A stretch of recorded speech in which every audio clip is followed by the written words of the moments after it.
Do you think it would have been as good? Because I really enjoyed it. We're not off there.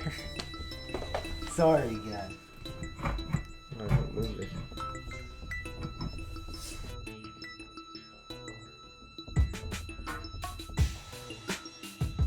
Bitch to a bitch. Alright, start us off, girl. Phyllis? What you got to say? Did she read or did she watch the movie? That's a good question. Go for the hybrid, a little of both worlds. Oh, yeah. She's privy. Wiping the slate clean Sounded here. like a heartbeat. That was a pretty good sound effect. Might have to use that as a sound bite. We're looking for him. Send him in. Yeah. Oh, man. So, season 2, I guess. Yeah. Yeah. We're back. Elephant in the room. Well, hopefully.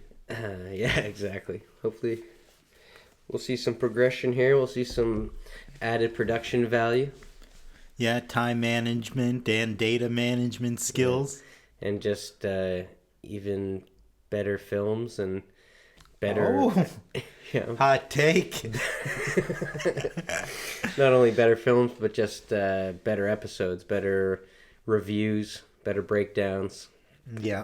Can't promise any less spoilers. Yeah. Hope springs eternal. Yeah. Yeah, the concept of this one came about around Halloween, or a little in advance of Halloween. Yeah. So it's been kicking around for a little while. But Perfect Blue, an anime, a cult classic, but based on a book. I don't know if the folks out there know that, but the book came quite a bit before the movie, back in 1991. Good year. Yeah, how long ago was that? 31 years ago. Almost 32 in March. No.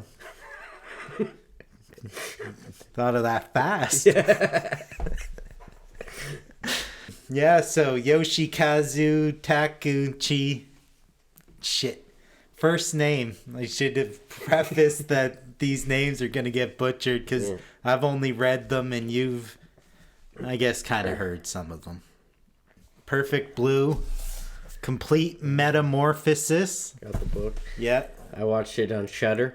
Yeah. Shout out to Dave. I guess I shouldn't say his full name. His address Redacted. is... Yeah, this is his address. Yeah, his name was censored. So Perfect Blue. We saw it on a list. We were just like looking up like what would be good Halloween movies out there. I looked on the library. I didn't know it was on Shudder. Could have just looked there. I looked on the library to see there because I like to borrow things from there because they have the extra features and shit like that. So it's not always on streaming. And picked up the book because that's all they had. I was like, yeah, I'll read this. Like, I don't know if I'm supposed to take it in like an anime but it's got like an anime picture on the front, like no face, no nothing, really. So yeah, it came out in 91. This guy. Interesting. I wonder if that was the original cover. No, this is definitely like one. Or do you recognize that? It fits. I could see it being like the cover of the film. Yeah. Well, it's interesting because it's really in like the first line of the film is the only time that I can really recall like blue even coming up so much. Like it starts with this. This is gonna be the thing about this. Did we mention this yet? That I only read this book and you saw the movie on Shudder. We didn't. We thought this would be a perfect piece of media to cross-contaminate on.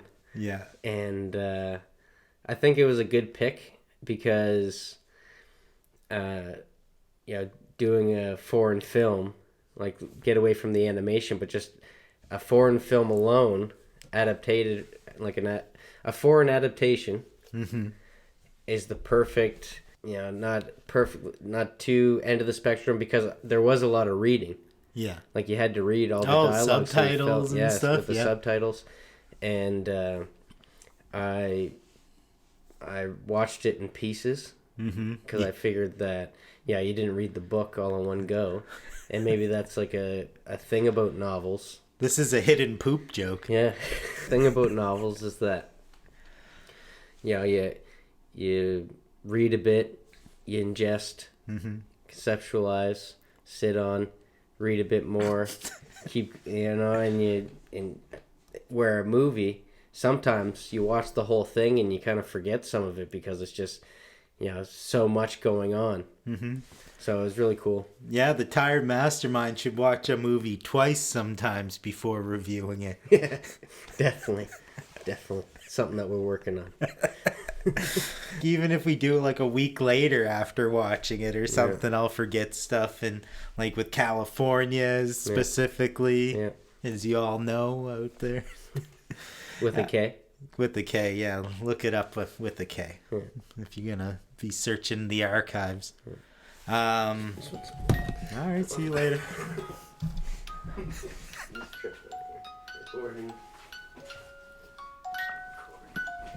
This is just part of the new due diligence in the podcast. Impromptu. Remember where you were? Yeah, oh yeah, fuck yeah. The very first line of the book. So, in my world, there starts with Yumiko, where it mentions blue. It says, Yumiko gazed at the western sky, where Cinnabar slowly consumed by blue. And that's it. That's all I can really remember for blue. So we're going like first shot right off the bat? Well, this is my opening shot, buddy. What do you want? Me to talk about the cinematography?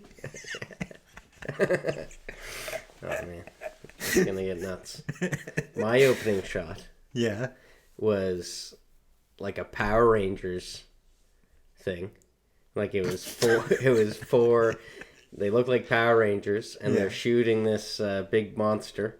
Oh. But then it ends up being like this live Broadway opener for Cham, which we'll get to later on, I hope. Oh, that's like, I'm just going to say this because it's at like the very end of the novel and it's not in the book. But like the author's note, when he was talking about seeing the movie, he mentions that he loved idols, comes up a lot in the book, and kaiju. So they're like the big monsters, and so maybe that's why he mentioned that. But yeah, way different so far. One line in. Yeah. So you want to know what happens in the book in the very beginning? Yeah. The kind of Law and Order killer scene. You know what I mean? Right off the bat? I'll just go through it a little bit and we'll see here. So there's this young girl, Yumiko, playing in a sandbox at a park. All her friends have left at this point, and she's like determined to add a moat to her European style castle that she's made out of sand. It's kind of weird the way you think of like, how long has her friends been gone? But so she's there and she's like feeling all alone and remembering this time where her mom was super mad at her for coming home late and telling her she needs to be more responsible because she's going to grade school next year. She's decides she's going to head out. She breaks into this light jog, but then hark! There's this man blocking the entrance of this, or the exit of the gate. Entrance and exit. The sky starts darkening, and then this guy, he's got white shirt on, jeans, scruffy, leather school shoes. This is like a police description of the guy. He's got a cute anime girl on his shirt. So the girl like recognizes this girl from somewhere that's on the shirt. He grabs her by the shoulder, but his face is like obscured by this like gangly kind of long hair and stuff. And you'll notice as it goes along in the book, this guy's face is barely identifiable for a while. I don't know. You said he was something. I thought he was a creep sometimes in this. Yeah. He doesn't get a name, I don't think. No, well, he has a alias in the movie later on. Oh. But his, all the characters for the most part are traditional 90s anime. And his eyes are so far apart. It is something that's like I've never seen. Like such a weird caricature of a person, but he does have also... I just had like an anamorph of like a man, and then as you said that, he turned into a frog. Yeah, or like a anteater or something.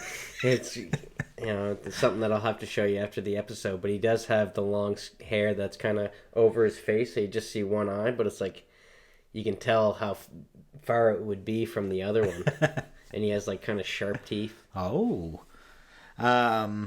So yeah, in this one, he's got this oddly scratchy, high-pitched voice. He does have, but not. You don't hear it until the end. Yeah.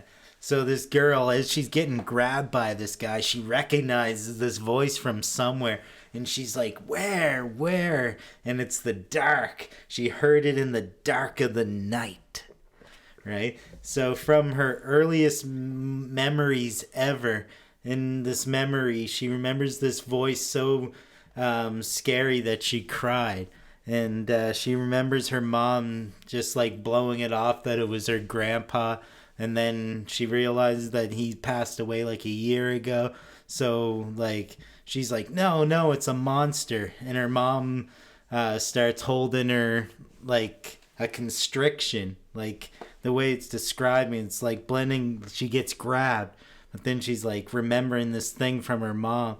And so like she can't wriggle out, and she's like picturing her mom hugging her really tightly. And so then like shaking out of her daydream, she realized this stinky, dirty bastard is holding on to her. And then giving her the grips, and so that he's like raspy, high pitched. Don't struggle, be a good girl. I don't know. Work on my creep. He's like telling her to behave and he won't hurt her. Then out comes his organ. We're talking that big red mollusk of a lip licker.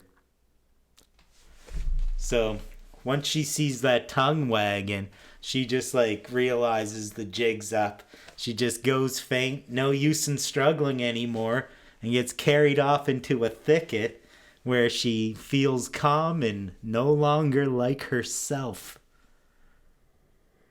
It's very much like the beginning of the movie, no? Not at all.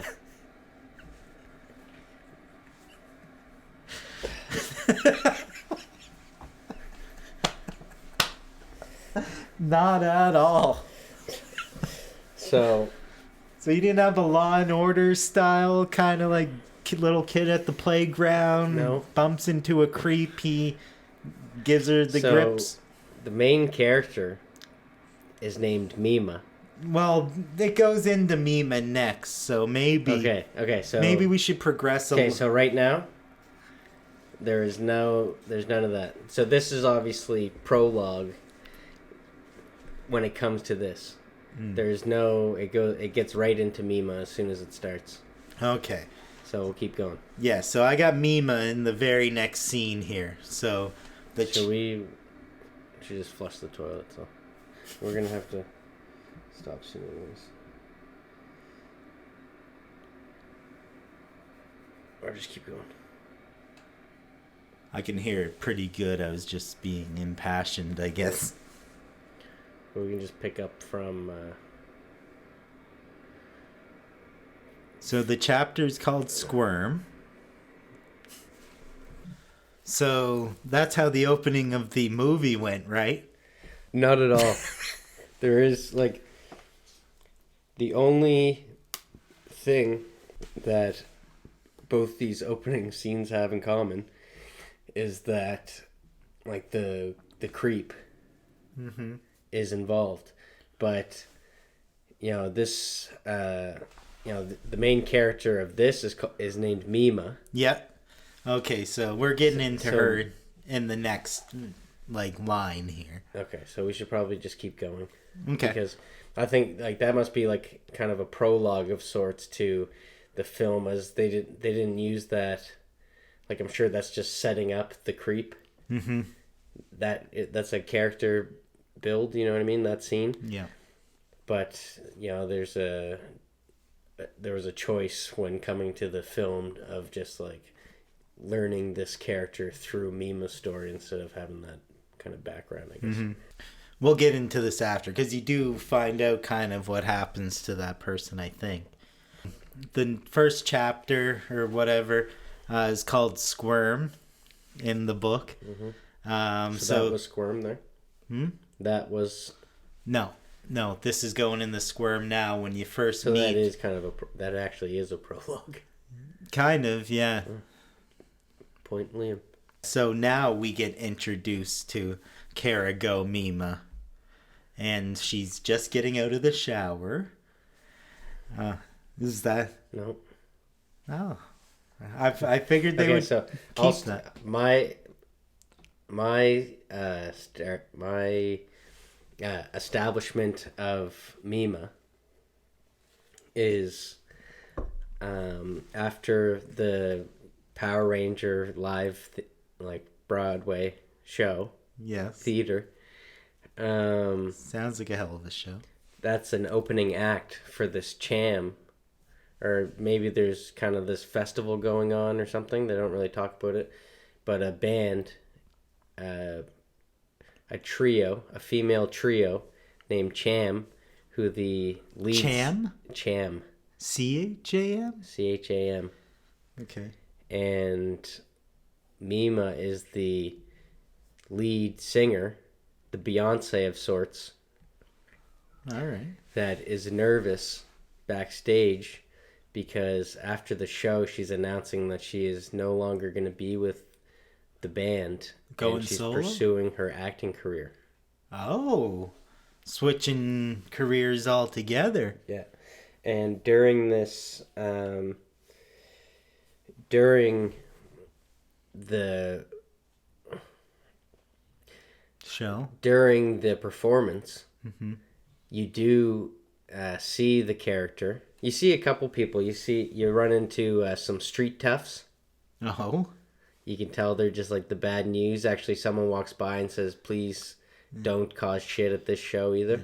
This is my armoire. Yeah, and the yeah, exactly, and the creep Van is Buren established, boys, and he thinks that Mima's singing to him. Okay. And the street toughs start causing a scene, and an altercation happens between the creep and these street toughs. Oh. Yeah. A little bit like the Joker or something? Yeah, a little bit. No, but there isn't any submissiveness from this creep. No? No, he wasn't getting pushed around at all. Like, he was, already showing, not his obsession, but showing that he really cares for this Mima girl. Like, you could tell. And didn't want them to fuck up her show. Oh, interesting. And this is all before she announces that she's leaving the group. A little bit of a white knight kind of. Yeah. Yeah. Interesting. So at this point, you can tell that he's weird, but you don't know what way this character's gonna go. Okay. Yeah. All right. So we'll stop that. Yeah. So that's because there's more that goes on, but I think we could, bounce back and forth a bit more. So that's where I'll stop. Okay. So she's getting out of the shower the first time you see her in this one. She hears the phone ringing. She's wondering, like, who could be calling at this hour. Like, her manager picks it up. Ah, I should have known. It's that dude who's been calling and not saying anything. And just huffing, huff, all the time. But then this time is unique because he starts talking. Mima-san. So I know you're going to be changing and I object. All right? So I'm going to save you. I'm your fan, a huge fan, and I'm going to help you from going down the wrong path. And I'm not trying to bother you or nothing, but so she's like hearing all this stuff, and she's like, yeah, I'm going to decide my own future, though. Creep man. So he's yelling like, don't hang up, don't hang up. By the way, I'm coming to see you, and I'll be seeing you and saving you, and I promise you I'll be doing that. So she slams down the phone real fast, and she just like trembles afterwards. And so there is similar. But keep going. You get some calls right at the beginning. Okay, so there isn't. Okay, so she leaves the concert. Mm-hmm. You can tell she's like, did I just make the right decision? Because now it's real. Right. She goes home. It's like montagey. You get some cityscapes. Oh. You see her walking. She lives in one of those. You see it a lot in American films. The kind of apartments that the staircase is outside. Oh, like an emergency exit kind of? No, but it's one of the ones like for some reason My Name is Earl comes to mind. But like you walk upstairs and it also isn't like a contraband where he takes him outside, doesn't want the daughter to see. And like you actually have to walk out and you're walking past, another example would be where Chris Tucker lives in Jackie Brown. Oh yes, Jackie Brown. Right? And then it's like a flashback, and I guess it would have been after the concert that she's passed a letter. Yeah. And someone says, I watch Mima's room. And then she goes home. It's very like average looking apartment, messy, not a lot of space. Obviously they're not like making it big with this band. Yeah. But she has her fish. She seems content. They play her off as like, almost like stereotypical, naive Japanese girl. Yeah. She gets a call from her mom, and her mom's kind of saying, is this the right decision? And to leave the band. To leave the band. And she gets a call, or she has to take she hangs up on her mom, or just says bye, and then the phone rings again, and she answers it, and it's just this breathing. Okay. But he doesn't talk or anything, just breathing, and she gets freaked out. Oh. Yeah. And another thing in this scene is that her bathtub has a timer to tell you when it's full. Oh. Yeah. That's not in the book. That's some stuff they didn't bring over to North America. But there's a whole lot of that that is 90s. a little different. That was in the 90s. She's got an elevator in this one and a clean apartment. Yeah, there's elevators. To hers? No, there's elevators. There's elevator scenes, not in that. Okay. But there's elevator scenes later on. Okay, there's a couple elevator scenes, that's for sure. In this. Okay, sorry. Okay. And she also opens that letter. Yeah. That she got in the flashback, which is like during opening credits kind of thing. Right. And she opens it and it says, I looked into Mima's room. I put a link in Mima's room. A link? What the hell does that mean in 97? These are going to be two totally different stories. It's insane. Might be able to find some common ground, like a bipartisan voting. No. No. None of that. All right. So in mine, the next day after this phone call, she's getting a little bit of a cold. We meet her assistant, Yasuda Rumi. Mm-hmm. She goes... Rumi's in the movie as well. Yeah. As the assistant? It's almost like... Yeah, the manager's assistant. Okay. So first thing you see of her, she's like, "Oh, you got a little bit of cold. Can I get you some coffee?" And she's like, "Yeah, I'll take a coffee with lots of milk in it." And then her manager comes in, Todokoro Bon. He's looking kind of hungover and like he's been out late drinking, and he's like, "Yeah, that's a part of the job." She's like making the old drinky face at him. And he's like, "Yeah, get me some coffee too, roomie." And so immediately Mima starts like telling him about the creep on the phone. He's like reassuring her, and his eyes widen as he finds out that he's coming for her. Gets very like pensive, like, "Oh, I'm gonna think about something to do about this." Then he doesn't at that point. It just cuts to like Rumi leaving the green room, and this is kind of where we first see like the first note in this one. So she's leaving the green room, and she realizes that she forgot something after she's like walked down the hall or whatever, and she's like going back, and she notices this door's ajar. And so like she goes to like kind of check out the door, and she knows this shadowy figure kind of with the long hair again, and she's like scared stiff by it. And he goes up and he gives her a letter, and then he runs off. And just because this is sort of in the same thing, so then it goes to like Mima watching this Music Town, which is like an idol show. So like there's these idols, different girls and boys, kind of like K-pop or I don't know, like the Justin Biebers of there. Yeah.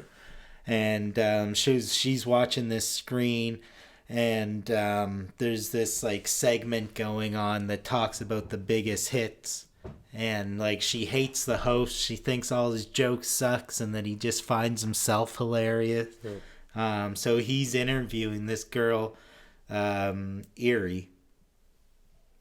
First name is Oshai. I don't know. I don't know if you can. No. Anyway, she's not Mima.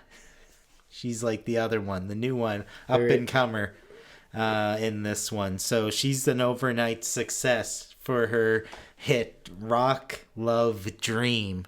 That's her big hit so far. And the host is just telling her like, "Oh, this thing's a massive smash hit, and you won't have to worry about old Mima now. She's old news." And so this girl, she's like 16, and she's like, "Oh yeah, no, I didn't even know about that." And so apparently like she's called Mima her rival in the past, and off the record has said things like, "Oh yeah, she's got to give up that like innocent bullshit that she's putting out there." You know, she's getting older now, because she's like 19 or something. She's been in the game for 3 years or so. So like then Mima's just like, "Aw." She's like kind of like sulking at this point. So then I think this is important that I go on for just a moment, I guess. So they go to this Moon Kids talent agency, and you're seeing Todokoro on his own at this point. So he's walking in, he's got this pile of books. He gets in an elevator, and he's thumbing through these books, but in his mind he starts thinking like about the creep, right? And he's like, "Oh, what did he mean coming for her?" And he pushes that out of his mind. He gets off the elevator and he meets up with this cameraman, Murano Yuji. He and yours? No. Ba-boop. So Bon-chan at this point, he's like, "Oh yeah, hey, how's it going, buddy?" And then he's like, "Have you thought about whether or not you want to do this thing?" Right? And he like Bon-chan or Tadakoro, the manager, he like fans out these books on the table, and he's saying like, oh yeah, it's like crazy what idols are doing these days, huh? There are all these like photo books, and Yu Chan, this photographer, cameraman guy, he's like, oh, you're not suggesting that Mima would want to do this kind of book and shed like her innocence, you know? He's saying he still thinks of her as a kid, basically. And basically he was doing like guerrilla kind of photography during the war and stuff like that. And anyway, Bon Chan wants him to do it because he's not going to look at the girls like a piece of merchandise, you know? He's going to be like, you know, look at it in a different way. He's got this cameraman locked down to do this photo book of Mima. We on the same page here so far? Okay, so is this a good segue to, before we get too ahead in the novel? I'll start. I'm pretty sure we're still in the first chapter at this point, but I don't know really like where would you think that you are in this chapter? We would be, still in the first act, coming to the end of the first act. So we meet Erie. Yeah. In the next scene, but Erie plays a psychologist in a TV series where she's second to a detective, and Mima is making her acting debut as the sister of a girl that passed, and Erie was her psychologist, so now she's talking to the sister. And it's a big thing about, Mima should have more lines, but in the first episode, or her first episode, the only line she has is, "Who are you?" So she's there, and she's, you see her little innocence as she's talking to the agent, waiting for her time to go and get into her place. Right. And she's, "Who are you? Who are you?" And she starts having anxiety, and this is the first time that it starts getting choppy, because she's looking all the people behind the camera looking at her, up at the lights, up at Rumi, she's, "Who are you? Who are you?" She doesn't want to mess up this moment. Mm-hmm. And behind the scenes during this whole thing is you meet the writer of the show and a producer, and they're talking to the agent, and he's saying, maybe you should give her more lines. Right. And people are asking, so who's the killer? So first, the actors don't know the end of this series, but then the producer says, like, yeah, you better figure that out as well. So the writer is kind of, doesn't know how he's going to end his show. It's open, because he's like writing as they shoot. Yeah. Which I found really interesting. And Erie gets a bunch of fan mail from the production company or wherever that the producer brings in, and he goes, "Oh wait, there's one for Mima," and he gives it to the manager, Todakoro, Mr. Todakoro, and he goes to open it while she's filming, and just as she's about to say her line, it blows up in his face. No, what? And there's a message inside that says, "The next one will be real." Even though this one seemed pretty real, because it was like blood, like there was blood down and everything like that. And I was surprised that he kind of seemed unscathed moving forward. Yeah. But yeah, that was pretty crazy. Okay, so some differences. Yeah, so difference. Rumi and Mima are like getting a taxi back to Mima's place together, and Mima invites her up to hang out Rumi is like a real fangirl kind of about it. Like, I don't know if she's a new assistant or whatever, but she's never been up to her apartment before. But she goes up there and she starts talking about how she might do this photo book and how she might do full frontal for it. Rumi's like, oh yeah, make sure you do what you want to do. The numbers have been crunched though. Like, this is a great business move. Rumi tells her about the dude who gave her this letter. Got the letter right here. More lengthy than the two in the film, I imagine. Sounds like it, yeah. This letter says, Dear Mima-san, I expect that you might never read this letter. That's because I'm unable to mail it to you. I don't know your address. I tried as best I can to learn it, but to no avail. I found your phone number from your parents on O'Share 50s. You may recall the segment where you called your answering machine. I recorded on a videotape and played it back hundreds of times until I figured out your phone number. It was a lot of hard work. I thought I might be able to look up your address from the phone number, but that ended up being a wasted effort. That's when I got the idea to meet you directly at the television station and hand deliver this letter. It might not be possible. There's a chance you'll never read this letter, but I am writing it with the belief that you will read my message to you. Here it is. Please stay the way you are. I hope that you will never change and that you will always stay the same. I heard a rumor, which I highly doubt is based on any merit, among a faction of your devoted fans that you're going to put a risque photo book. Personally, I can't believe such a nasty rumor. But if someone is pressuring you, forcing you to do it against your will, I will stake my life to protect you. You are Karigo Mima. Please go on, Karigo Mima. If you were to change, I don't know what I would do. I might even lose myself completely. The next thing I know, we both could be dead. I don't want that to happen, so please, stay as you are. Sincerely, your darling Rose.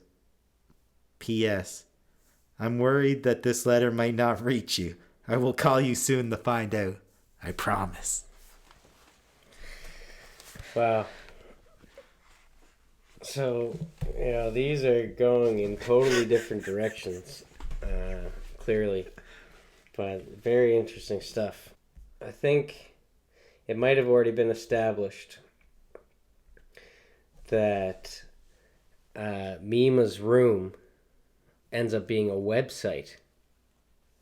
And Mima... Websites existed in 97? Yeah, it goes on the website. Very basic. Just just you a can lot do of anything text. in a cartoon. And it's someone posing as Mima and talking about, oh, this is what I did today. My line was, who are you? And she also is... Okay, so not only this, during her sitting and rehearsing her line over and over, who are you? She's looking up and seeing the stalker, and he's there, and then looking away and looking back, and he's gone. Yeah. So already you're like, okay, what's going on here? Is he real? Is this someone that she already has seen before and continuously sees it?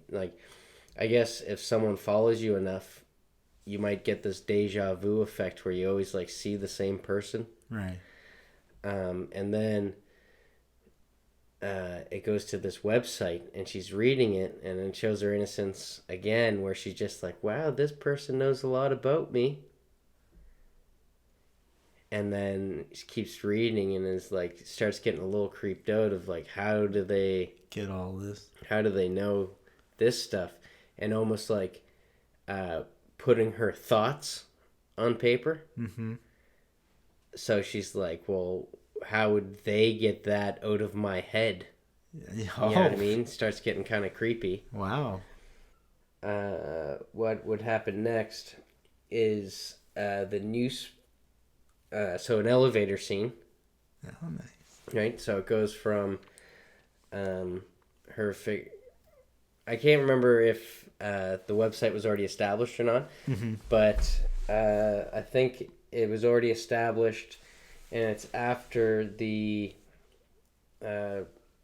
manager gets the exploding letter that she's going home, and she goes into the elevator, and there's a newspaper clipping, and it already shows that she's being pursued.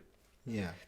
And she walks in and sees this newspaper clipping, and it's of the street tough that's gone missing.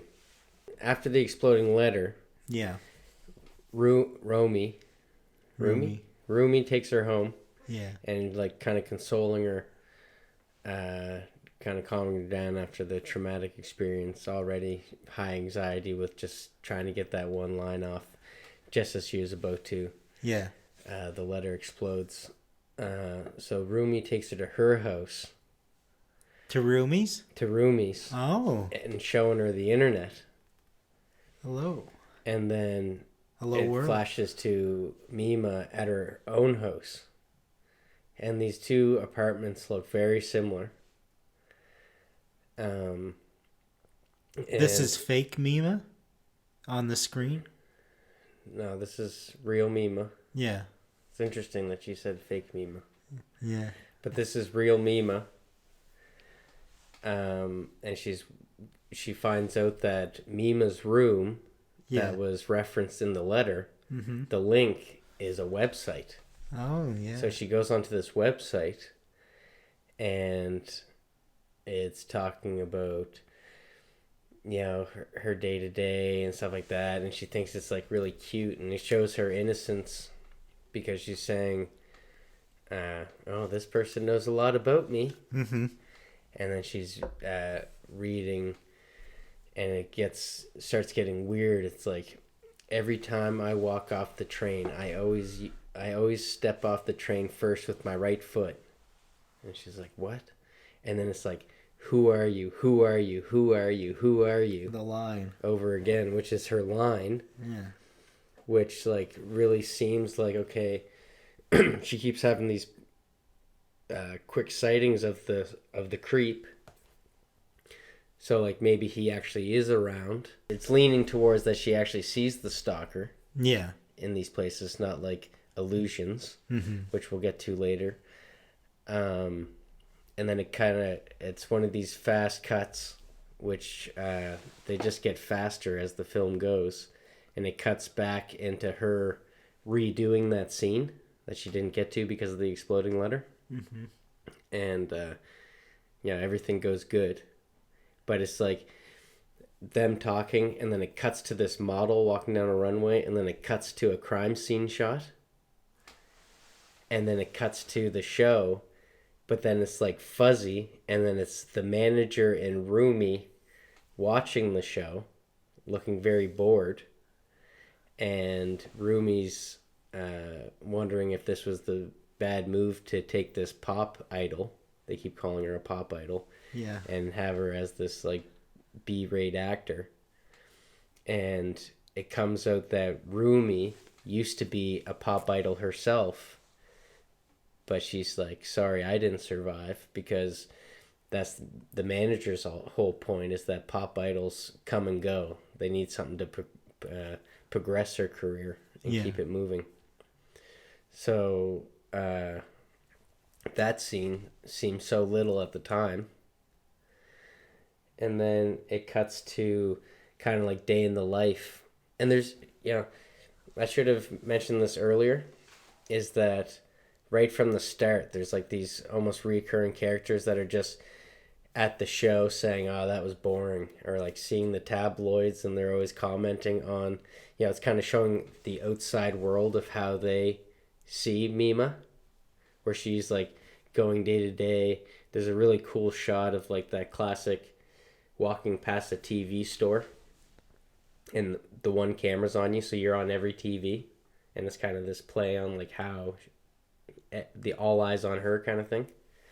And she's going, and she goes on the train, And as she goes to step off, she's like, oh, like what the, like, is someone watching? And she gets freaked out and she starts running through the train station. Breaking her cycle. Yeah. And then this is when it comes to an elevator scene. And she gets on the elevator and she sees this little post it's like a cutout of a newspaper on the wall of the elevator, and it's one of the street toughs is missing. And she's like, oh, that's weird. I don't know if she knows this person or she's just looking at it. But as the elevator doors close, she looks out and she sees the creep. Oh, my. And then she goes up and the elevator's taking her to like the agency or whatever. And the duo now of Cham is there. And they found out that they just made number 83 on billboards. And they're like, yeah, they're celebrating because they're like, we never even made the billboards before. Oh, so this is good. So Mima kind of sees like, wow, like they're kind of doing better for themselves, and I'm still kind of hesitant on if I'm making the right decisions or not. Right. Because you can see a lot of that is like she's always questioning, like, did she make the right decision? Mm-hmm. And you'll see a lot more of that going forward. That's exactly where we pick up in the book, is her kind of going back and forth trying to decide whether or not she's going to do this photo book, and thinking about this creep being like, I'm going to be the one who will save her, like, and then it's like cutting back to him. What does my life mean, even, in the full scheme of helping her keep her innocence? I hold my life dear, but, this mission is more dearer, or, however he puts it. She's going to change. She's trying to figure out with Todokoro, are we going to go to the police about this guy? Eerie shows up, and she's like fucking this reporter guy, telling him like, oh, like the only reason I'm here with you is because I need something from you, I wouldn't be here otherwise. Her photo book is called Mermaid Trap, which is a great name. So basically she tells this reporter guy, she gives him this lead saying that Mima's fucking this guy Aaron Naoto, who's like another like male pop icon. And he's like, oh, I'm gonna run with this lead, whatever. They depart ways or whatever. And then it cuts to Mima, and she's like, she decides to do the photo shoot. She's doing it with the camera guy. They're going back and forth, shooting the shit a little bit. And he's like, oh, actually, we've met before, but you might not recognize me because I had beard all over my face. Blah, blah, blah. It goes well. And then she's talking to Rumi about it afterwards. And they're like going back and forth. And Todokoro's there too. And Rumi's eerie, like she's just a slut. They're making their way up after another elevator ride. And they get to the apartment, and there's this red rose underneath the door. And they get a look at the tag, and your darling Rose is what it says. And she was in this thing called, or known as the Charming Rose. But this is like where it starts getting like really weird, because you start seeing the creep side of things. He's like sitting in his weird apartment, and he's got this blade. Oh yeah, no. No blade in yours? No. So in like this scene with him, he's got this blade, and then he pulls out this record of like a single. I think it might be like Mima's single, whatever the hell it is. But then he opens up the freezer, and he pulls out this thing. Oh yeah, better like let it thaw. And he's like opening it up from its wrapper, and it's like stinky. And what he does is he uses the knife to cut off a piece of his forearm and replaces it with the skin that he takes out of this package. and like, gauzes it up. None of that stuff. That's crazy. Then it cuts back to the green room, and this sounds like it's catching up sort of with yours now. She's like talking to Rumi about this performance on this show. Oh yeah, it's like a real tough song. Like you have to hit the like high notes and it's real hard to do. It's this one called Sexy Valley. And then she looks over her shoulder and she sees Erie there. And Erie's kind of like peacocking and they meet eyes. This is like the first time they see each other. But at like this point in the book, they're like kind of in shifts watching her apartment because of this rose thing. So Todokoro's there.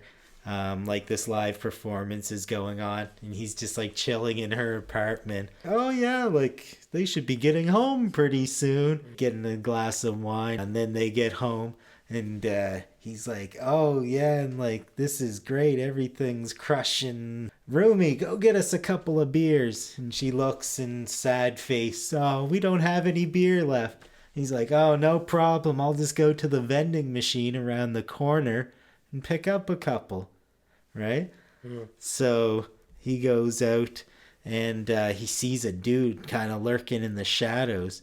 He did track in high school and shit like that, and he fucking chases this guy down over this and that, and it's a proper little half-page chase scene through, and then he catches up to him and he's like, what's the meaning of all of this? No, I'm just a reporter. It's that old thing. Yeah. It's cutting back like while he's gone. They're wondering what's taking them so long. This vending machine's not that far away. But they just resolve to kind of just wait there. They actually meet up again, Mima and Erie, and they have a little bit of a confrontation where Mima's like, I know you sent a reporter. How low are you willing to sink for this kind of shit? Mima actually tells Rumi that she did have a relationship with this dude, but it was like 2 years ago. All they did was like hold hands or something like that. And that it kind of ended because it's like she wasn't really like willing to go all the way or whatever. After this confrontation with Erie runs to the phone and she calls this guy, Aaron Naoto, and she's like, we gotta meet up. And he's like, oh, you always have it the way you want it. Like, whatever, at 6 p.m. He's like, you're the boss, kind of thing. Yeah. Yeah, like, there is a photographer, but it's later on. And I'm starting to think that maybe this... Do we watch the same movie? This part, yeah, I don't know, man. So... You watched Perfect Blue, right? You followed the instructions. Yeah, I think so.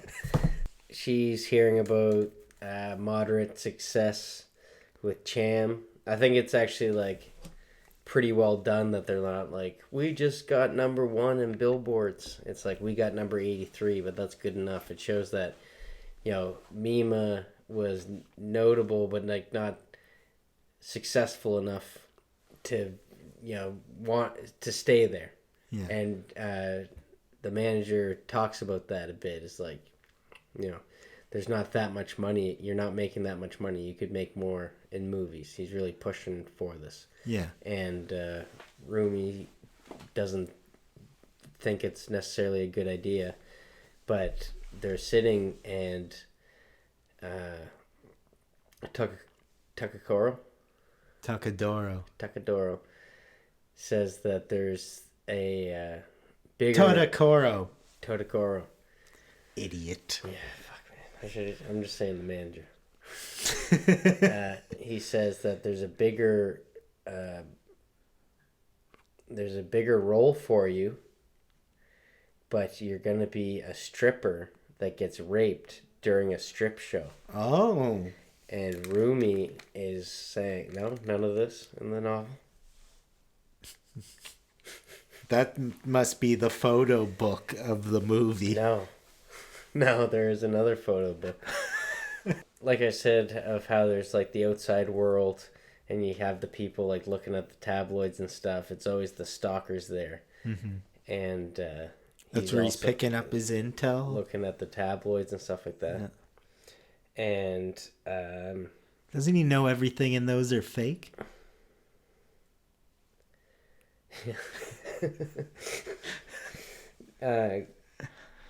He's trying to say that there's a lot of money in it. Rumi's trying to say that she thinks it's a bad idea.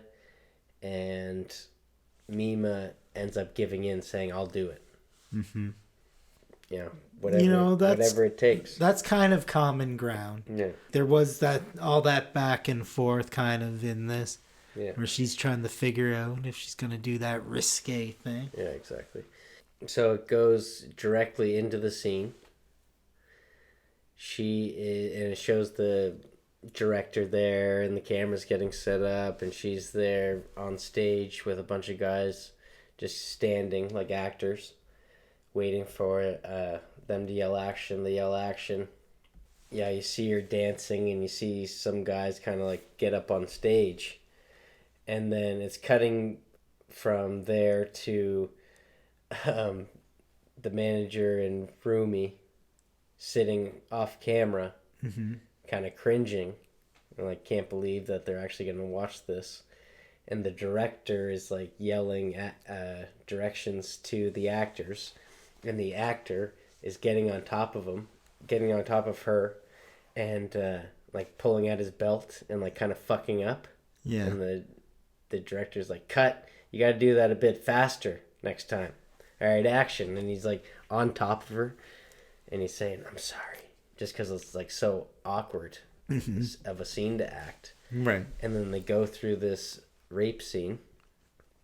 Rumi starts busting into tears and runs off. Mima is, fully in character, hard to watch. Yeah. And she's looking up at these lights. And it starts having these quick cuts again of all the people screaming around her and the act going on and her former self. And, the lights are beaming down on her, and she raises her hands as if she's being applauded by a crowd. But then it cuts back to her being, so then like quick cuts of flashing to the crowd, so it's like there's a bunch of men around watching this rape happen. Mm-hmm. Crew? No, but actually actors within the scene. Right. And then there's the exterior of all the director and the camera crew and sound guys, and then the manager and agent and stuff like that. Everyone's watching this happen, but in her head, and this is when you really start getting in her head, and this is mid second act, and it starts taking a turn. You really start getting in the head of Mima mm-hmm. Through another one of these glances, and it shows her, and she's in the dress that you see her in at the start when she was a pop idol, and she raises her hands, and the crowd around her cheering for this rape turns into cheering for her, and she's justifying it in her own head. Damn. Of like why she is doing this. It's like Mulholland Drive or something. It's very Mulholland Drive, very Requiem for a Dream. Yeah. And I actually had to fact check this, because this is an ongoing thing about Requiem, is there is a lot of parallels, but just because I saw Requiem first, right, doesn't mean it came out first. So I had to fact check this, and Requiem for a Dream actually has a lot of homages and inspirations from Perfect Blue. That's very interesting. Yeah. And we'll get to that. I would have not expected to hear that. Yeah. So after the scene, she gets into the back of the car, and it shows like this innocent character of she's just tired, right? Not even like acting like she just did the scene she did. She's just like, oh, I'm tired. I want to go home. And where's Rumi? Yeah. And he's like, oh, Rumi left. But you deserve a big meal. And she's like, yay! Yeah, that sounds kind of like the tone of some of the shit in the book. Yeah. Yeah, so she gets, as a job well done, she gets a big meal. Yeah. From Takatoro there. Yeah. Tadakoro. Takatoro. Come on. Show respect. I think that'd be a good segue into you catching up. It's Yeah. going to be very interesting if we keep doing this back and forth and we can get to the ends at the same time. At this point, we're cutting back to the creep again. Mm-hmm. So he's fiddling around with his forearm.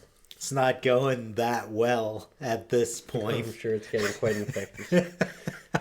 So yeah, it's like it is in fact like there's pus and all that sort of stuff. It's like turning black on there. A little bit like disheartened by that. Yeah. So he realizes that he's gonna need like a different subject. Like he wants to do this again. Attempt this like skin kind of integrate somebody into his body thing. Which would have been from the playground girl? I guess. You would assume? Yeah, that's the only other interaction really it showed. So definitely leads you to believe that kind of thing. Whether or not she would have been a good candidate to begin with is hard to say. Smaller age, weird little skin. Yeah, be negative. This is definitely how he be. So yeah, he's there just hanging out, playing around with his forearm.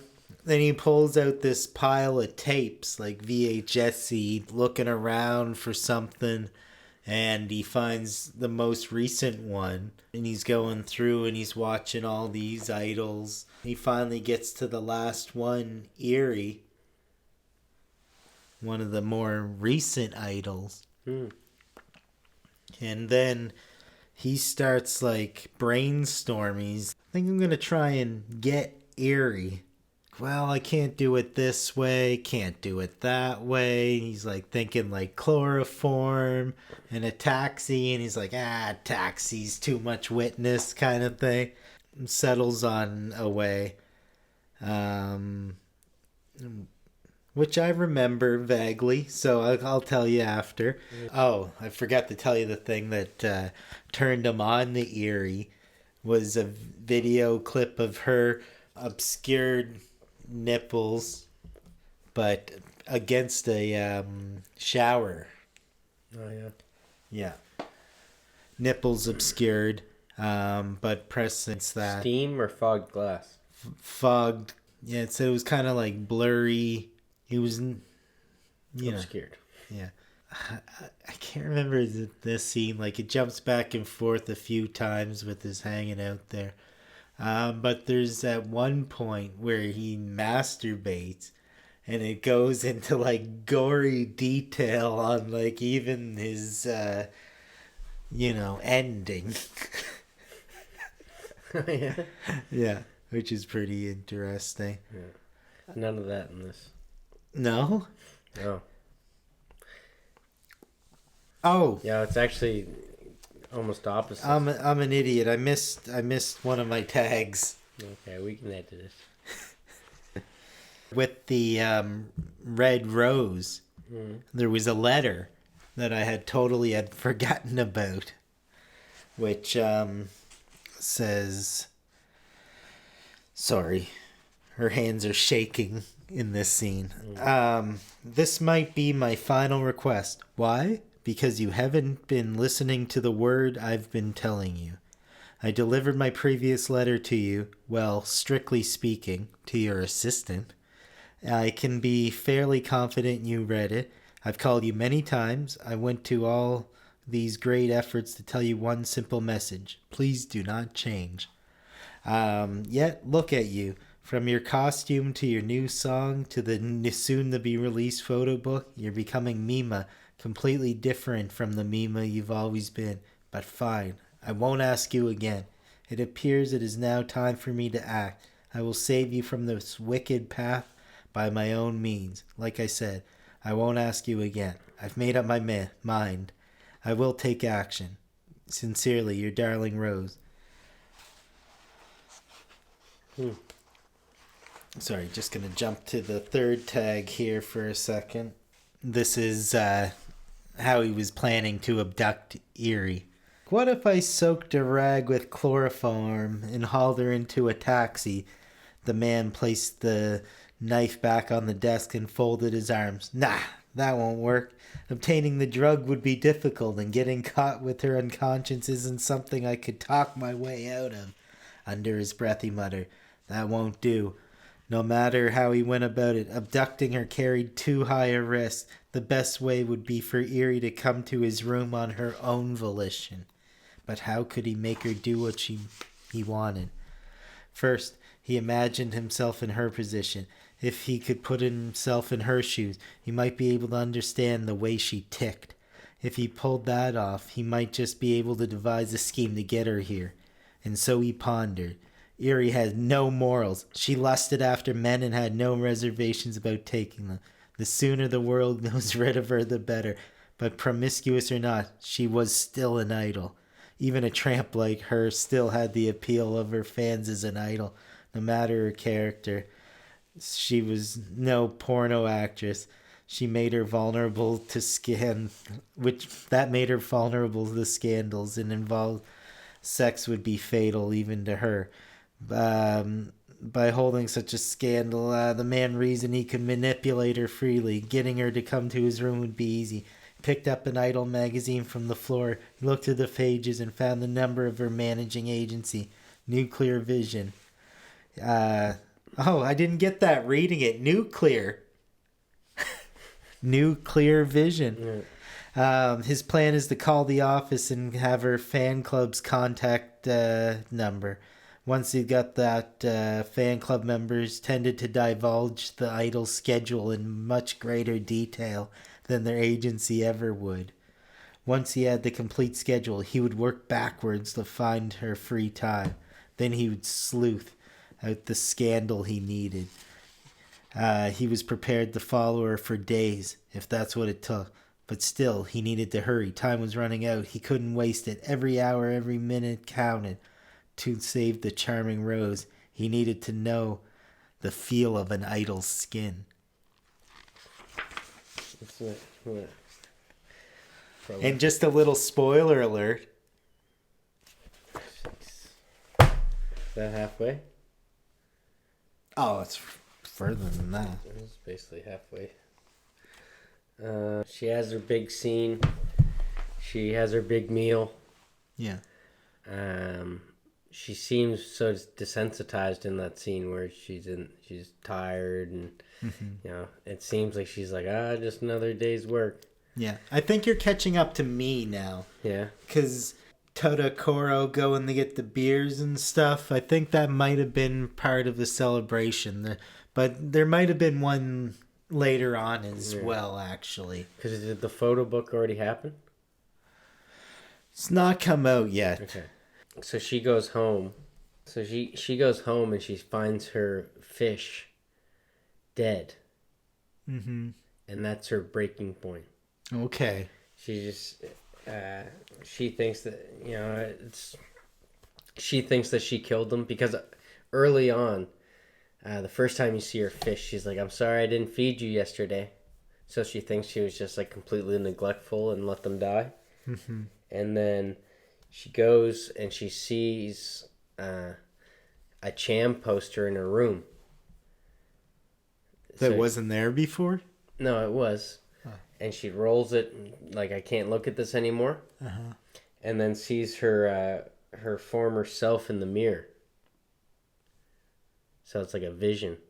And this is where like stuff starts getting like, is it real? Is it not? You're thinking back about the those scenes where you see the stalker and then you don't, and it's like, is this all in her head? And then that's when it's like really that Requiem of the Dream with the mother, where like the game show was all in her head and all this, and she's dyeing her hair and she's trying to get a dress and all this, like really see the parallels.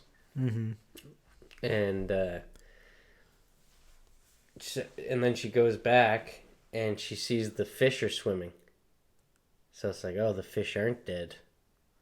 And it's like, okay, what's, again, you start, there's a lot of questions in these scenes. And then it cuts to the stalker who's on the website. And it's going on about these readings of what she did about this scene. And you can tell that he's upset about it, but it makes it seem like he's writing it. Yeah. Oh, and then this is where the big Seinfeld references, because he has this crazy Joe Davola like shrine of pictures all around his apartment. Okay, this is his pile of Yeah. VHSs. Yeah, and has a bunch of magazines in the back, which you saw him at the magazine shop earlier. Yeah, kind of following around those characters like you keep hearing talk about the outside perspective on her. But then there's like a second character, like it's almost like you find out that he is talking to who he thinks is Mima, because this person on like it's first person, all the stuff written about Mima, so it's like Mima's writing this. He's getting catfished, and it seems like he's getting catfished. Right. Or actually, what I was thinking is it seems like he's playing both characters. I didn't really get the catfish just yet. But man of many hats, this creep. Yeah. So, and she says, so it cuts, and then it cuts to her in interviews, and she's staying face about the whole scene that she just did. Very racy. I mean, like you can only imagine if. I guess that's kind of like her. This Ariana guy, Grande. Aaron, or she started acting beforehand, but like who's a singer turned actor? I think that's one. No, singer turned actor, Tim McGraw. Okay. Imagine if Tim McGraw Dwight Yoakam turned into an actor and then did a rape scene. Like, you can only imagine how that's going to work in the tabloids, and it's going to work just in fandom and all this. So you can, obviously it's a kind of an uproar. Yeah. Because she was this pop idol, very innocent, and now she's doing this stuff. And but she's staying face. She's still doing interviews and stuff like that. Yeah. Getting out there. Then she goes back to the website, and it's saying like "help me," and it's talking about how that's not the real Mima out there. And this is when you start thinking about the catfish, or not, that the stalker or the creep is getting strung along too, because he's looking at this and he's kind of saying, "I will save you," which is in the letters in the novel. Yeah. But it keeps saying, "Help me, help me." And she's looking at the website and she's saying, "Well, I didn't write this." And then her former self comes to the screen and says, "You're not a pop idol anymore. You're a filthy woman." Oh, innocence lost. Yeah. Interesting. Yeah. So, you really get the feel of, there is a lot of disillusion happening. And what's interesting is that, we won't get to that yet. So you go. Then Erie goes and meets with this Aaron guy, right? Mm-hmm. And was talking about blah, blah, blah.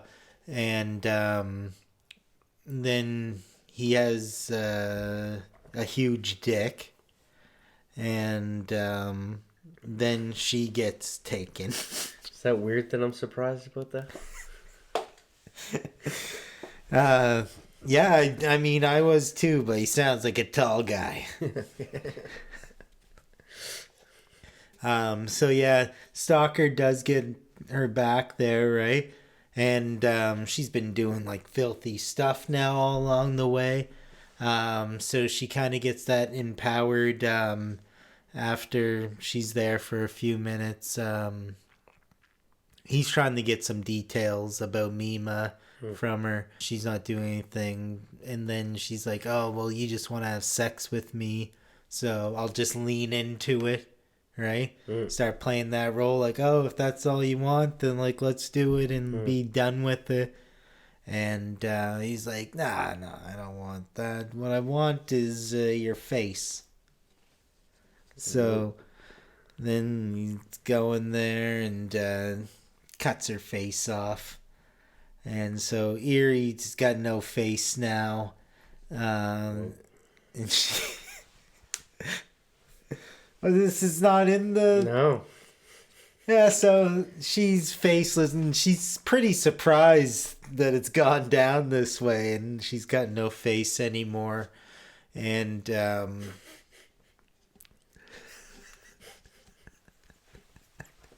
Funny how Mima's staying face in interviews. I know, like in the thing, you're like, you know, they're gonna have a showdown, whatever, and then just bam, here he's abducted, and then face done and killed.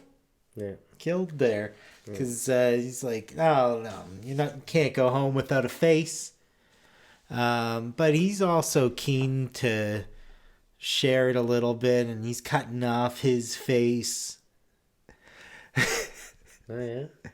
Oh, yeah, because, like... Face Off. A little face-off action, yeah, circa 1991. Does he get away with pretending to be Erie very long? You know, he doesn't go the full cosplay with her, but, you know, he's experimenting a little bit. And then all the while, Mima is riding high on success there. And there is a point where she goes to her apartment, and I think something was a little bit off. Like at this point after Erie, because it takes a few pages to really get through Erie's whole situation there. But it starts like kind of headed towards the end. Like, you know, she's got her photo book that's come out. She's got like her song, which coinciding with this is like the perfect mix. You know, she's doing her live performance. Always on like these like television shows. And then she does like this big reveal, which kind of leans us into where it heads next. After she gets the vision of her former self saying, you're not a pop idol anymore. You're a filthy woman. It cuts to the writer of... I don't know if I mentioned that the series is double bound or double bind. This is the one where she only have 3 words so far in it? No, that was just her debut episode. Oh. Because later on, like you see more scenes, but they're always with Erie. Right. So the writer who doesn't know, and that's what's interesting is that everything is a play off of what else is going on, because they're talking about how even the writer doesn't know who the killer is, when you know you expect that it's the stalker that's killing people, or that's gonna start killing people right now. Yeah. But you really don't know. You know, they're talking about illusions when they're filming scenes, Erie and Mima, while there's like a lot of illusions going on in her life. And I find it really cool because I watched the series Nip Tuck, and I think Nip Tuck was genius at every procedure they were doing in that episode. Was always such a well-rounded play on what's going on with the storylines of these characters. And that seems what was kind of going on. And also with the songs, because there's this song playing. That's you can tell it must be a Cham song, and the writer's walking around this underground parking lot, and he's saying, "Is anyone there?" And you hear it, and you don't know if it's score, or you don't know if the song's actually in the scene. But he goes to the elevator, he opens it, it's a boombox playing Cham. And it's this song about, I won't wear sexy clothes, I'm more comfortable in jeans, I want to dress casual. Yeah. And then and then you see the elevator open back up, and the writer has his eyes poked out. No. And then it starts cutting to Mima in this photo shoot where they're like sexy but artistic. Yeah. You know what I mean? Sears catalog kind of shit. And then as the song's going, contrasting, saying, I don't want to dress like this. I don't want to be known as like this sex symbol. She's taking more and more clothes off to it ends up being full frontal. And like seeing a lot of like little Mima there. And you can tell that the photographer's pushing her. Yeah. Like not aggressively, but kind of like using the advantage of obviously heat of the moment kind of thing. You know what I mean? Mm-hmm. Obviously he's a professional at, all right, now do this, now do that, now take off the shirt, now do the, grooming her into doing this. And it's very interesting how they did that parallel with this song of the group that she is no longer with that was totally against that kind of stuff. Yeah. Hypocritical. Yeah, and this is also parallel. So because first you see the boombox, so you think that it's playing that, but then it cuts to them actually on stage again, performing. And the stalker is there, watching the performance, but picturing Mima there too. So you see the former self, the same one that Mima was seeing through the screen, and she jumps off stage and everyone's clapping and cheering. Good old days. But it's like you can tell they're cheering at her kind of angelically hopping off, like floating, and he's watching it. So like he's having this same disillusion.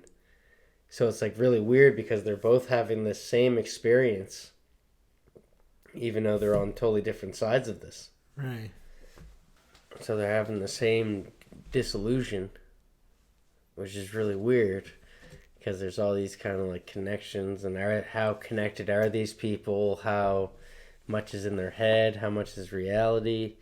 And it cuts back to those same reoccurring characters that are like all around these magazines trying to see these naked pictures of Mima. Mm-hmm. And then Creeper starts pushing them all out of the way and grabbing the magazines out of their hands, and then goes up to the cashier and has every single magazine. So you can tell like he's hoarding all this stuff because his whole thing is like, this isn't the real Mima. Mima wouldn't do this. So he wants to like stop the world from seeing it? Yeah. Yeah, because he doesn't want... Yeah. Because look away! Yeah, because these conversations that he's having with this Mima online are saying, this isn't the real me. That's an imposter. Oh, interesting. Yeah. So yeah, I think that's a good spot. Like that really is going into the third act. This is where the third act starts. So I'll let you continue on. This is where she has her big moment, and she like nails it. Todokoro is like sends Rumi off. He's like, oh yeah, we need to have a celebration. You go prepare it at her house. I'll take care of her, get her there. So Rumi goes off to her house and she's like preparing whatever stuff, and the stalker shows up and he grabs Rumi. Or, they have this like a back and forth for a little bit there. He takes Rumi to her, to a place, and so Mima gets off stage, meeting up with her manager, and it's just like nothing's really exciting. She's like, oh, like he's like, oh yeah, Rumi went home. And she's like, oh, like Rumi went home earlier. I thought we were going to celebrate after this. This is the biggest moment in my whole career. Yeah, so it's kind of like after the rape scene. Yeah. He's like, oh, yeah, whatever. I'll just take you home. Or why don't you just go home, actually? And he says, like, he's got to do something else or something. And it just like bums her out more that she's like going home. It's so anticlimactic for her. And she gets home and like the door's like open.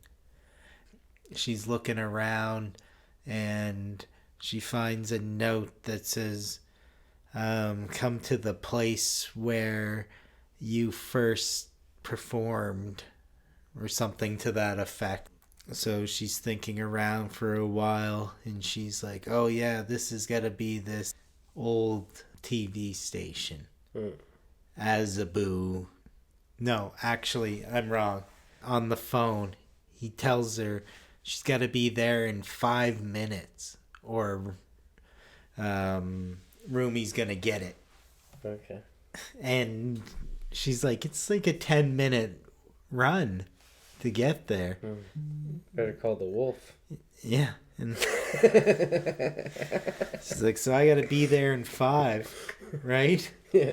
So she gets there, and it's like 10 minutes in, and she's still like gotta walk around this like big old gate to even get into it. And puffing. Yeah. And the power is all out, and she can see maybe like a little bit of light. I want you to catch up to this point, because really the next part is the rest of the thing. Okay. So stuff starts moving pretty quickly here. After this part, so we left off with seeing the magazine naked. We left off with the stalker taking all the magazines. And this is definitely the start of the third act. And stuff starts getting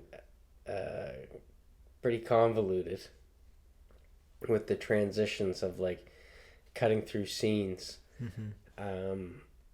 It's going from she's filming with Erie, and Erie is saying, oh, like, it starts raining a bit, and she said, oh, I'm going to get a cold. And Mima's like, I'm sorry. So I don't know if it means like she's been taking a while to get this scene done. But they end up getting rained out. She goes with her manager, and they go up to a radio house, and they're kind of watching Erie do an interview on the radio. She sees her former self go by in the hallway. So she starts chasing after herself down the halls and ends up falling down the stairs. And, she falls into, like, this wall of mirrors. And she looks up and she sees herself. She sees her own reflection. But then her former self comes around and says something along the same lines of, you not a pop idol, you're a filthy woman now, and starts going, and she's chasing her, and she goes and she runs in the middle of the street and stops, and there's a truck coming, and she can see this the stalker driving, and then she wakes up from a dream, and then she goes and she's having a scene with Rumi. And Rumi's saying, like, is someone harassing you? And then they're talking, and then you're watching Mima as Rumi says something about illusions, and she's like, what? And then it snaps, and she's actually filming with Ari. And then they say, cut. Like, what are you talking about, Mima? Like, you just ruined this shot. Yeah. And Ari's like, I'm going to have nightmares of this. And then sees the stalker again, and then he's gone. And then now she's back with Rumi. And she shatters a wine glass in her hands, and now she's bleeding.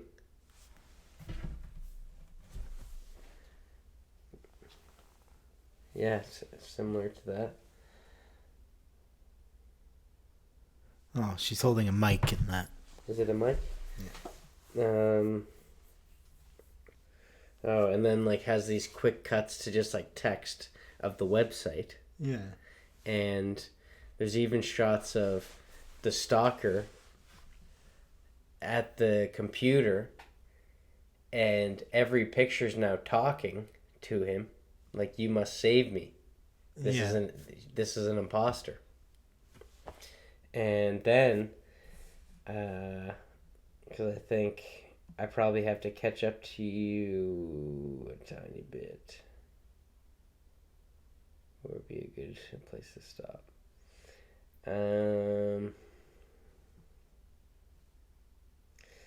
Okay, so the next scene is the photographer at home watching the show with Mima on it.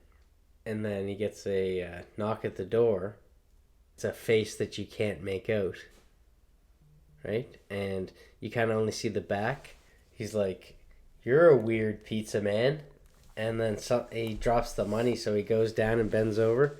And the pizza person pulls out a sickle. Sickle? Like a little ice pick. Stabs him in the eye. So it's similar to the writer got stabbed in the eye as well. But it stays there for a bit. But when he comes up, it is like... like a blood. fountain, eh? Oh my... fucking fuck fountain is what it is. And he gets stabbed in the dick. He gets... like, person keeps stabbing him, going into the room. And you see the person stabbing, and you see the shape with breasts, and then the hat comes off, and it's her. It's Mima stabbing this guy, and the parallel is he's watching the show on like a projector screen, and she's stabbing someone there as at the same time. Yeah. And then she wakes up again, and then she goes in the closet. She finds all these clothes with blood on it, and then she opens the door, and it's paparazzi like bursting in her room. And then it cuts to them filming, and it's like, we finally wrapped the show. And it's wild. And that's like probably not even 10 minutes of it. And there's just so much that goes on. And it really it messes you up. And it's like, all right, I am so lost. And it really, it's perfect for like the little twist that is coming up. Yeah. That there's so much going on. You don't know what's real. And it really distracts you. It's like all these different red herrings that are just completely taking you away from what's to come later on. And it's really well done. How far into the movie is this? There's like 20 minutes left. 20 minutes. Yeah. Very weird. Does feel like just foreign. Yeah. So, do you feel like I should keep going? Maybe a little bit, yeah. If there's so they wrapped Double Bind. Yeah. Everyone's big celebration. Mm-hmm. And then she comes across the stalker. Like the stalker's Mima? finally coming after Mima. Yeah. And it's a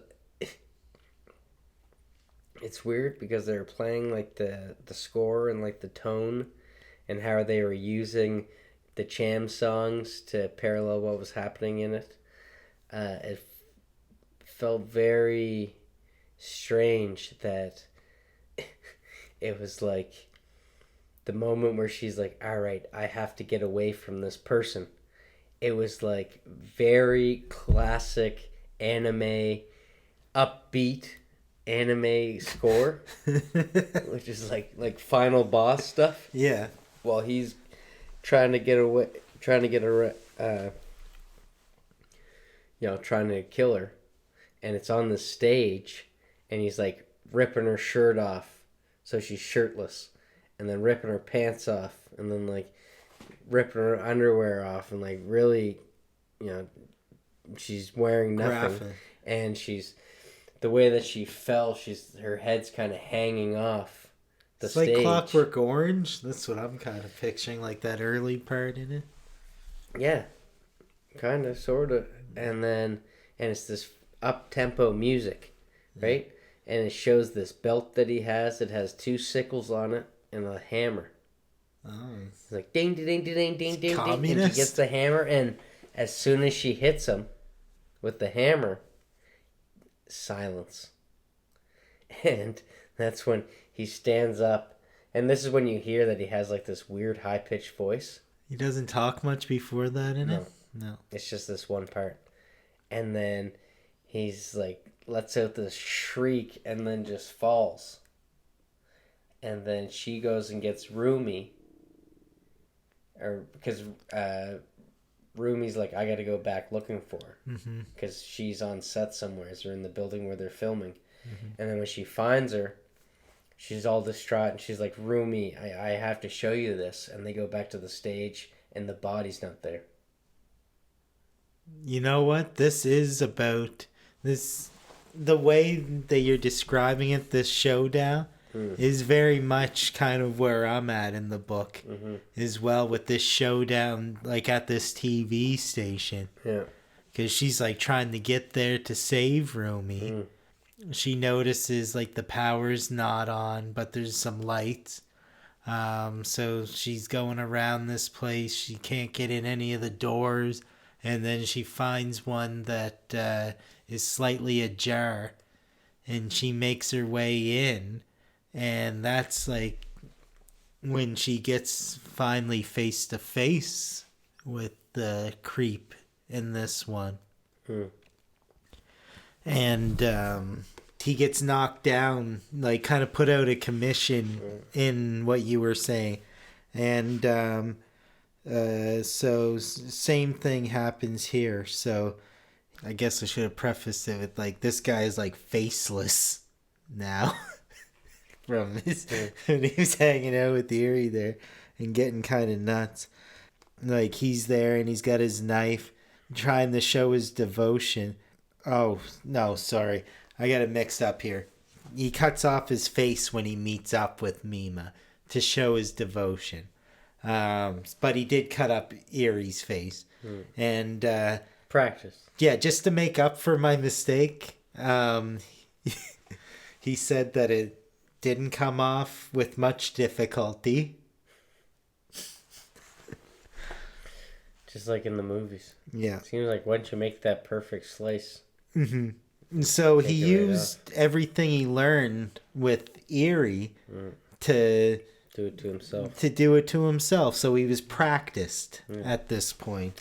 That's what I said, guy. Yeah, that's what you did say. And blood sprays from his face and his neck and his shoulders, moaning and groaning.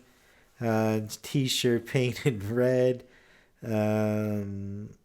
It's like super like specific. It says attached here and there to the backside of the torn off skin were clumps of flesh dotted with white fatty tissue. As strange as the thought was, amid this horrific, stomach-turning ritual, the sight reminded Mima of a bug shedding its chrysalis to emerge a butterfly. So then it cuts back to Todokoro and the camera guy. They were like making their way to the apartment to celebrate and surprise her. But then they discover this scene of like not knowing where they are. And then they find a note there, old KTV. So they start making their way there. But so this guy's looking back. Face was without skin to hide it. The structure of the man's flesh was laid open to the world. His eyeballs were exposed, almost wholly round. 2 red holes remained where his nose had once been. With no lips, his teeth bared down to his gums. She thought like he wasn't a human anymore. That he's a monster. I'm just trying to find here. I'm pretty sure she like tears out his eye or something. Like the eye thing might be. Oh, I forgot. Here I think he pulls out Erie's heart and shows it to them.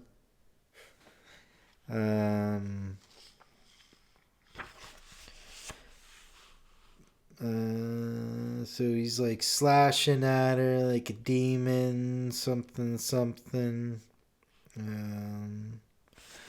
But meanwhile, Rumi is like running off in one direction. Mm-hmm. She's running off in this direction, trying to get away from this guy. And it's turning into like a scene from Resident Evil or something. Yeah. And then the thing that bothers me the most in the whole goddamn movie happens. Is they make this huge spiel to say how the power is out there, right? Mm-hmm. And they make it also a point to say that he's brought a generator to light this specific area. And then they're running off in the 2 directions, blah, blah, blah. Reach around to the locker room, feel the switch, and boom, light comes on. The power's supposed... Like, there's other power switches that are out in this whole scene. But somehow this one is on. Is that bad continuity on... Yeah. And then, like, he's just showing up like a monster. You know, like, all of a sudden he's there. And he's, like, so certain. He's like, I know you guys are in this locker room. And he's going in, stabbing every locker with his knife, you know, like, right through the thing. So if you were there, you... And he's like, oh, not in that locker. And he's like, you know what? This is something that I didn't mention, but throughout this, there are some things that feel like homages to other movies. Like, this part is very, like, Shining-esque. And gets to Mima's one and jams through and just narrowly misses her, and then another one barely like nicks her neck or something. And he's like, I know you're in there, but Rumi is in another locker on the other side. And you know, she escapes and runs out, and Kev grabs his attention. So he starts going after her, just narrowly not getting Mima. Yeah. And then Rumi's in there as well. Yeah, and she's having like kind of crazy feelings as well as it's happening. Lights flashing before her eyes kind of thing. So now we're at, and I think one of these parts, maybe 2 of these parts happened before the like final boss scene. There was a scene where she is in the bathtub again, and she's holding her head underwater. So she's underwater, right? And she starts screaming, "Bastards!" And it's because of she feels so bad about doing the photography stuff. Yeah. And I think it might flash after the photographer gets killed, and like she keeps waking up, so she doesn't know. Like she wakes up, thinks it's a dream, finds out he's dead, finds the bloody clothes in her room. So she thinks that she might have done it. And then it's cutting to where she's doing that in the show, which you can see on the projector as she's stabbing the photographer. Cuts to the show of them filming double bind, and an actor's covered in blood, and they wrap the scene, and everyone's cheering for her because she did it. This was the big payoff of her character. And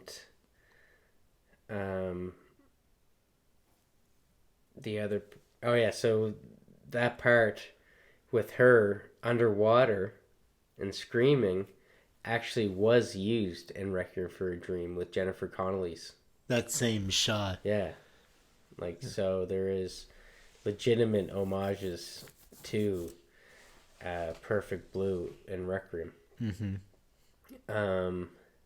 The other part that the other part that I think happened here but could have happened within the process of all this jumping around. Yeah. It cuts to Eerie and Mima talking in a interrogation room, and Eerie walks out and is talking to the detective that you see in other scenes. Like he's in the initial scene with the "Who are you?" Yeah. And she's saying that she became a stripper after she stopped singing and was raped at a strip show. And I was like, whoa. Like, is this the twist? Is that she never acted? It's kind of like Shutter Island. Yeah. Like, all she did was strip and get raped and do photo shoots. And, like, her, pulled the... It all just blends into this kind of scenario, like coping mechanism. Yeah, exactly. And it's all, the illusions. And that's what they keep talking about within the show. So it's all, like, so strategic. Interesting. That when it comes to the end, which we're coming to now, you're so confused. You don't know what the hell's going on. Yeah. And so like me, I was like, oh my fuck, that's the thing, that's the twist, is that and I'm just gonna go right into the end. Go ahead. Yeah. So you think that's the final twist, and then she has the final showdown with the stalker, hits him with the hammer. Rumi finds her, takes her in the car, brings her to Rumi's house. Or she falls asleep in the car. She wakes up in Rumi's house and she's looking around, and she's realizing how Rumi's house looks the exact same as her house. No way. Is the same. And she turns and she sees her former self, which like she's angelically seen like throughout the whole thing, and like flying around kind of off balconies and in reflections, which is funny because Last Night at Soho, a lot of that we've already covered reflections. Let's gloss over it. But what was interesting about how they did this was that Mima always saw Rumi. So Rumi walks into the room and wearing a dress, like she saw the red dress, like similar to the one that the former self was wearing. Yeah. Which doesn't really make sense because it couldn't have been Rumi all this time. But, and has a wig on to make it look like her.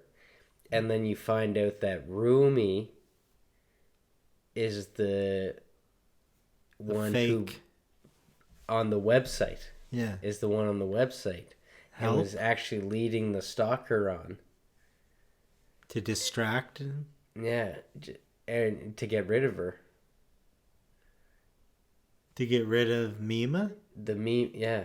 Because, and then it plays into, you think back, and there was, it kind of registered in the scene early on where Rumi was something about like how she used to be a pop idol.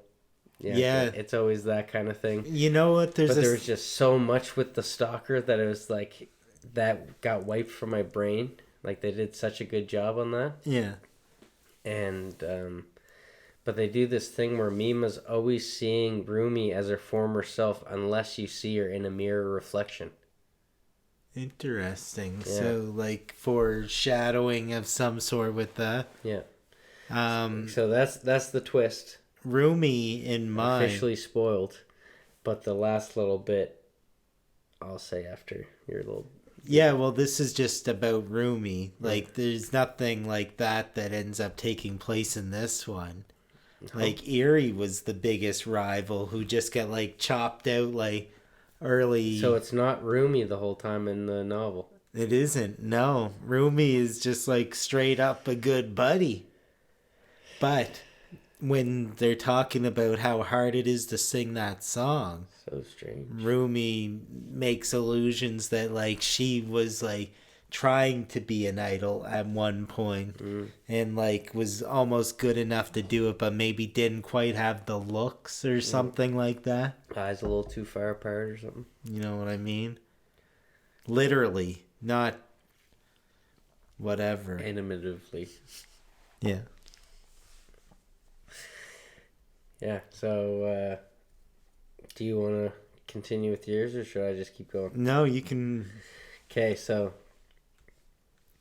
it starts getting physical between Rumi and Mima. Yeah. And yeah, there's still some kind of unrealistic parts to this because to get away, Mima jumps off a balcony, and then she sees her former self once again angelically, like, kind of floating down, chasing her. Yeah. Like, very soft and slow. And it's like there's no, like, Rumi is a sturdy lass in the animation. Like, she wouldn't be going down that balcony gracefully by any means. But there's a pursuit.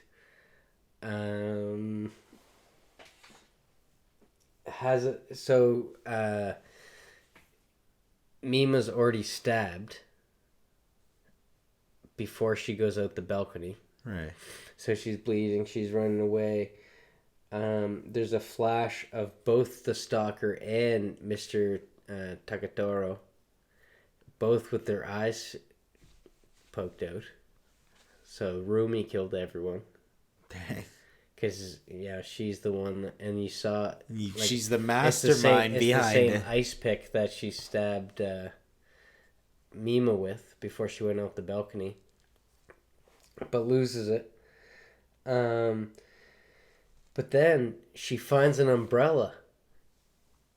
And I was like, I feel like I've seen this sequence before. And it reminded me of... Because we're talking about 90s... cartoons right now. Yeah. It reminded me so much of Penguin in the Batman series. Animated. Yeah. Just the way that the umbrella came out and you saw the pointed tip at the end. Yeah. And then Mima gets stabbed with that as well. And then Tolstoy. And then Another thing that really reminded me of the Batman series back to back is they're going and oh man, there's like a lot of elements because she's strangling Rumi at one point, Yeah. and her face goes. It's almost like Clayface from Batman animated series because her face is Mima's, but as she's getting choked, an eye pops out and she kind of slowly turns more into Rumi. Yeah. So it's like Clayface. Takes that kind of morphing. And then the wig falls off, and it's like Mad Hatter in the Batman animated series of how it's all about that little fucking like it's technology based where they just have this crown on that makes them this way. Mm-hmm. So it's like these things back to back, and I'm like, I know why I enjoyed this so much because it's that 90s animation is what I was raised on. Yeah. It's Charming Rose. Yeah.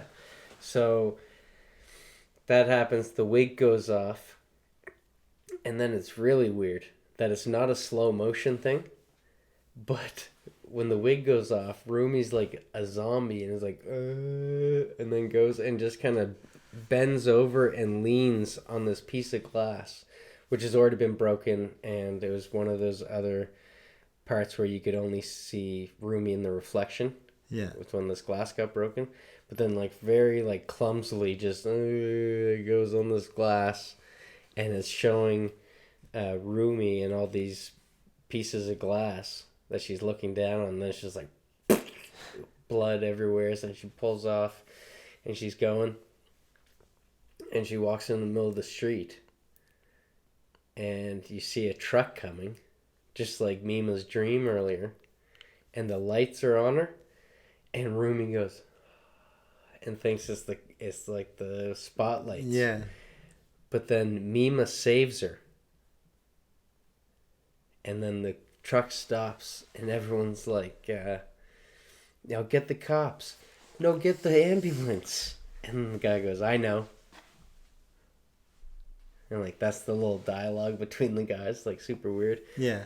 But then it cuts to Rumi in a psych ward that just got flowers and still has and now her hair's kind of like grown out to look like Mima's. Yeah. And she's walking around with these flowers, and it shows Mima with sunglasses on, and she's watching her, and is like, I'll never talk to her again. I'll never let her see me again, but she like will bring her flowers and stuff like that.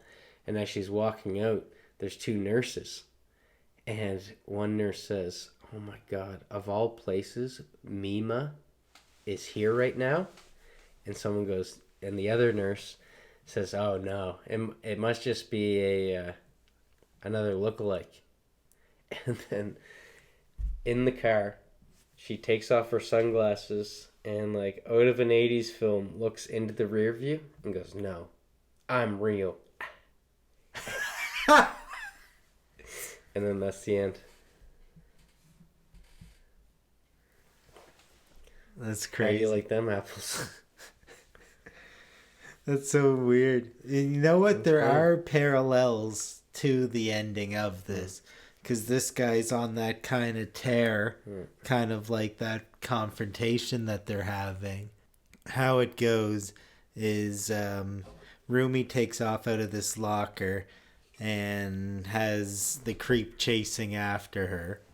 And then while she's gone, Mima's able to get out of the locker and like make her way down this super dark hallway. And then Rumi meets up with Todokoro and the camera guy. And Todokoro puts his quarterback skills kind of into, and like knocks down the dude. Sacks him. Yeah, does a number on him. Thinks they got them down, right? And so they're like off doing their thing. And then Mima's like going down this super dark hallway.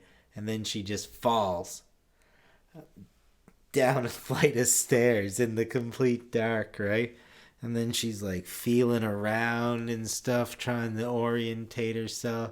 And then like the creep is just somehow there. And he's like, oh, hi, Mima. And he's kind of zombie-ish too at this point, right? A little bit like Rumi is with that description you gave. And he's like, oh, look, I have no face and blah, blah, blah. What's a little more pain? And then he jams the knife in his eye and pulls it out. And so there's some eye poking in there too. Yeah. I thought there was more, but that might have been the only real one. I think I threw it in earlier, but it wasn't until at this point.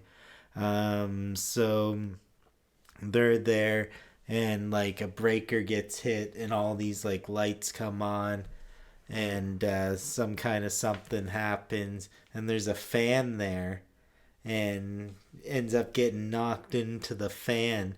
And like in really descriptive details, it says Mima and I will be one. He's like trying to get her face and stuff. The zombie wants face. And he's like chasing after. Mima's like doing the fall down kind of horror movie cliche kind of crap, trying to get away from him. He's like imposing. They're actually on the stage, I think, at this point as well. They make it to the end of the stage in a climatic way, I guess. So yeah, Mima and I'll be one. He's shouting death was barreling towards her. She had only one move to make. Ducked down quickly. He leaned forward. Mima planted her face into his stomach. He slumped across her back. As she took his weight and twisted the side, the man rolled over and off the stage, where he plummeted down to the basement. The man screamed as the giant fan blades caught him. The machine groaned. It shredded through flesh and bone, turning the man's arm into pulp arms.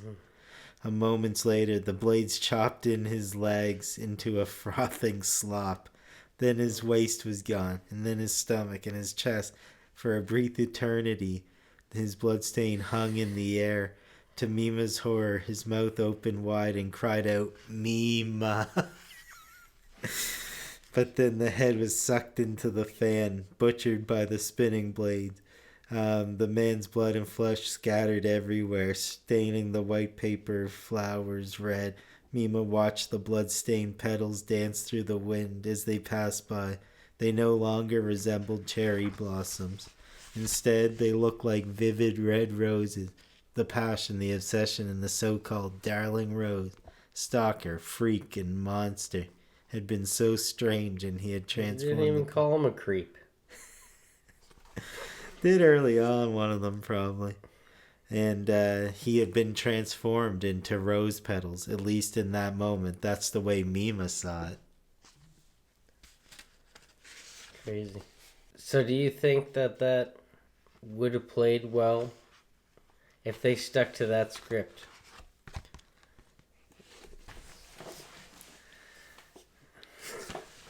That's for us. Yeah. Bitches.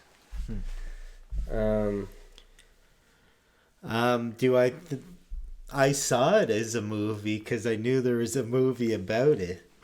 So I did imagine everything and the guy crawling, and I could see the animation. You know, I hadn't looked different than this. Pointing at this like it has Perfect Blue playing on it. Sure, hey Jamie. But I mean, it looks different than it does. Yeah. Because I did see a short clip of it there. Yeah. I do see a couple of the similarities now that I have the complete metamorphosis of it all. But that, you know, that's a...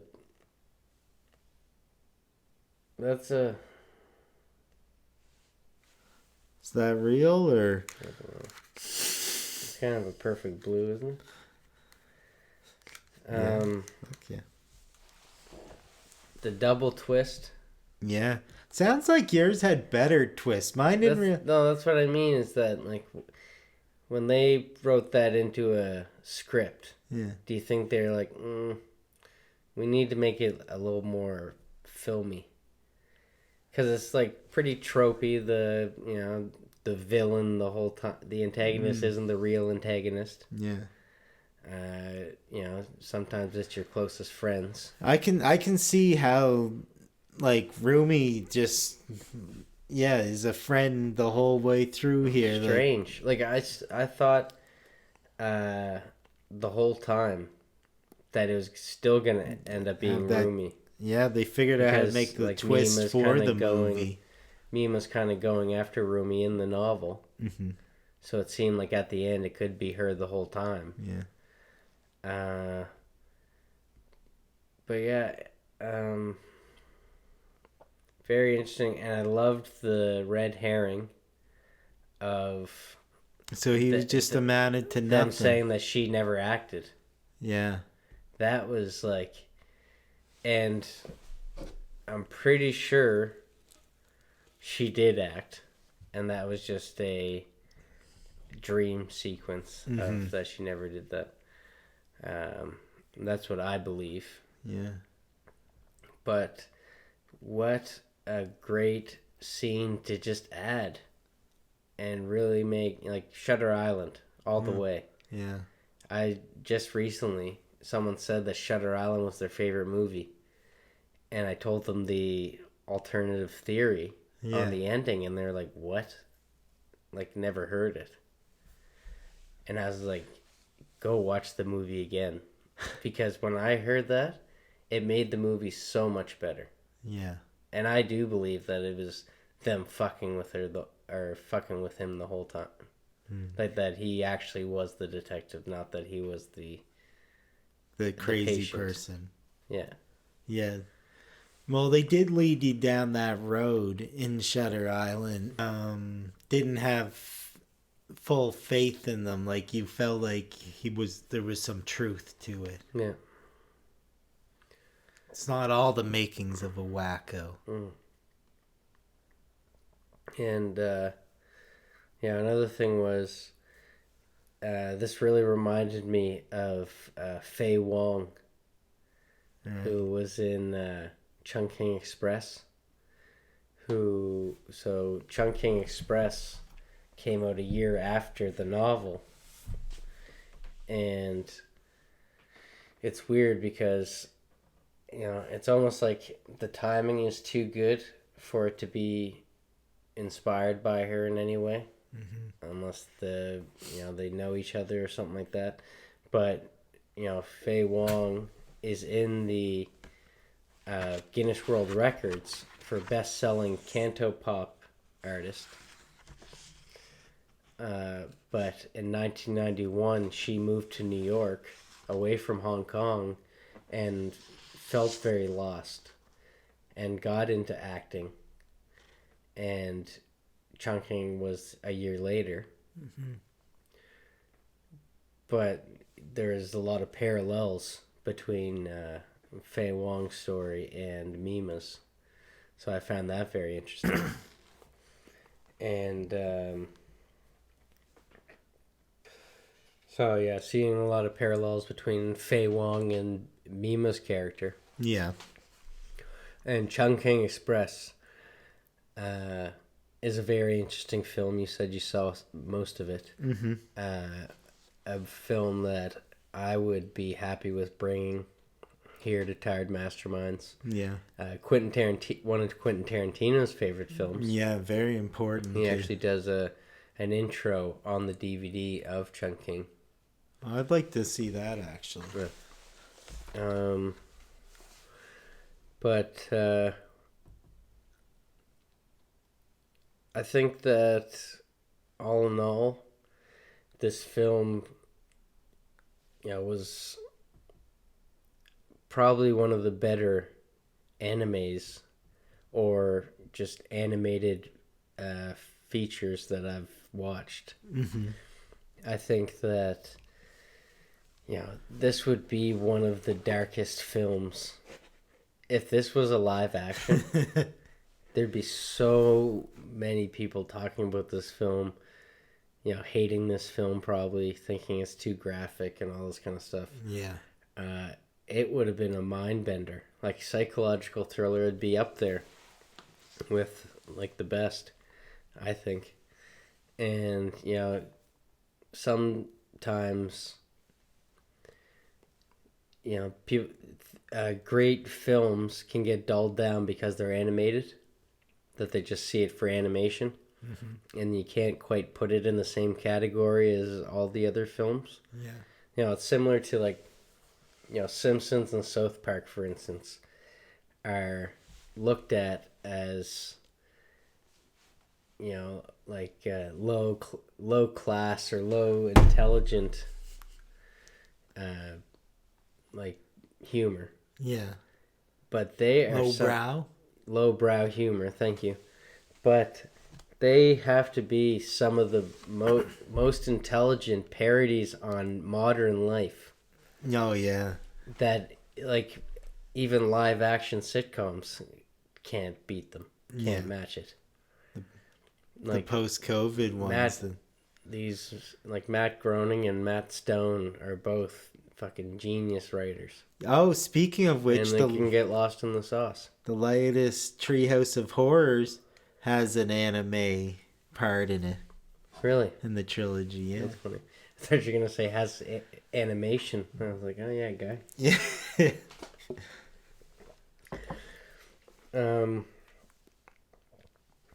But yeah.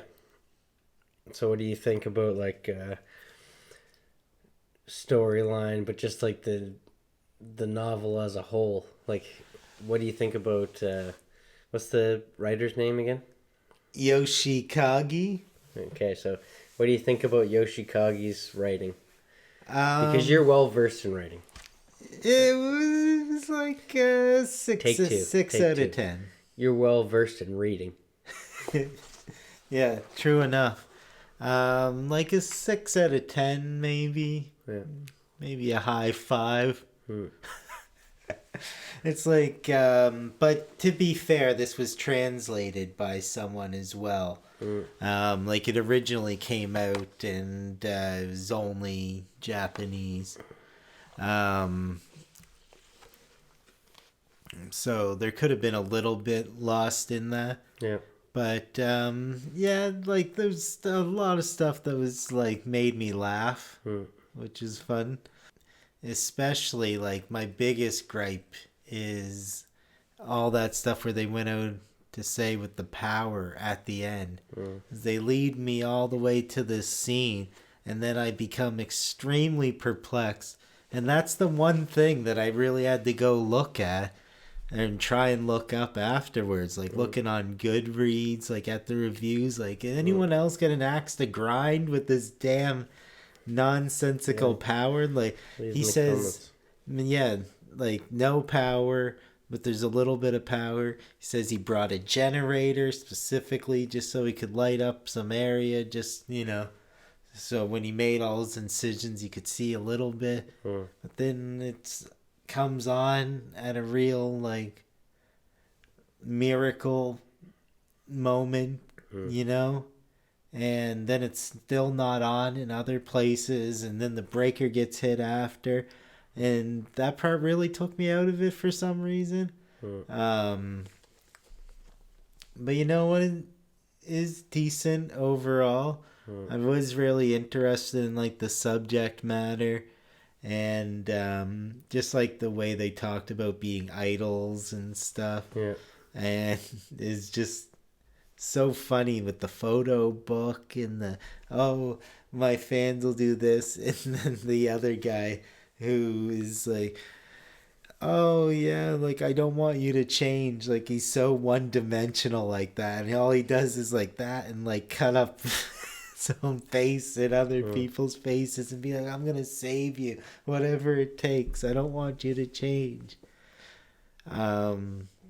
It's hilarious to me.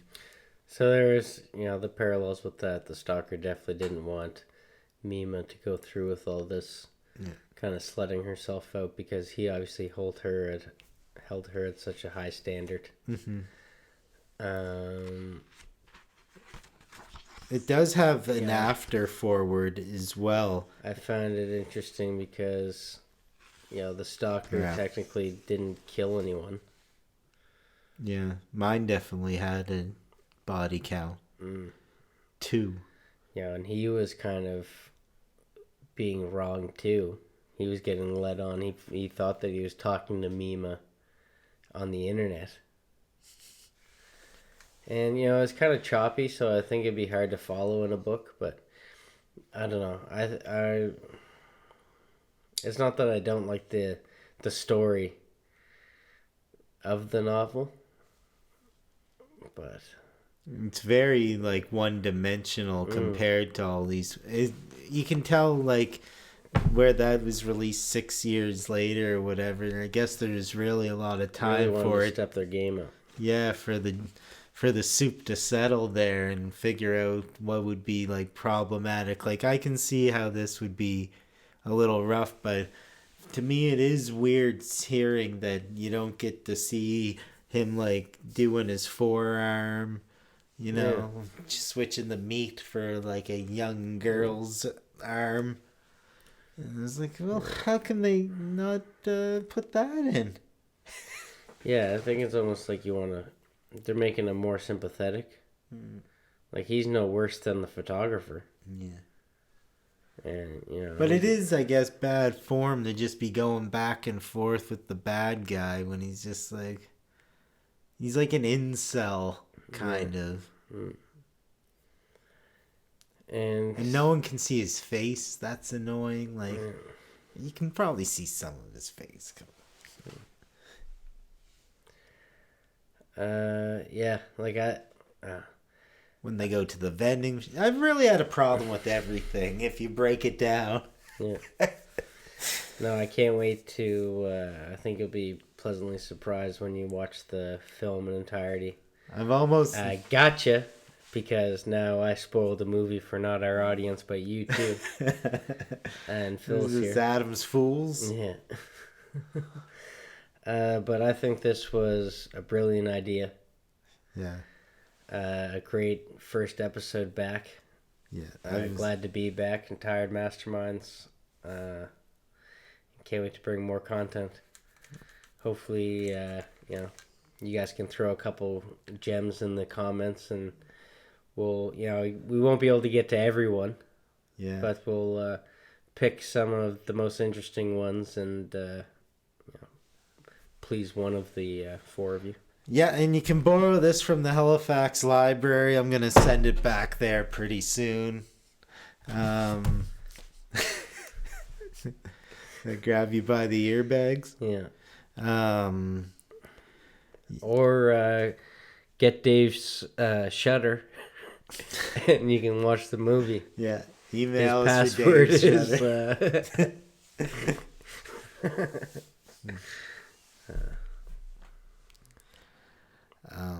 Yeah, you're right. I was just super excited about this one. I've been really, like, it's been killing me not to watch the movie, but I just wanted so much to preserve this initial kind of reaction to everything, and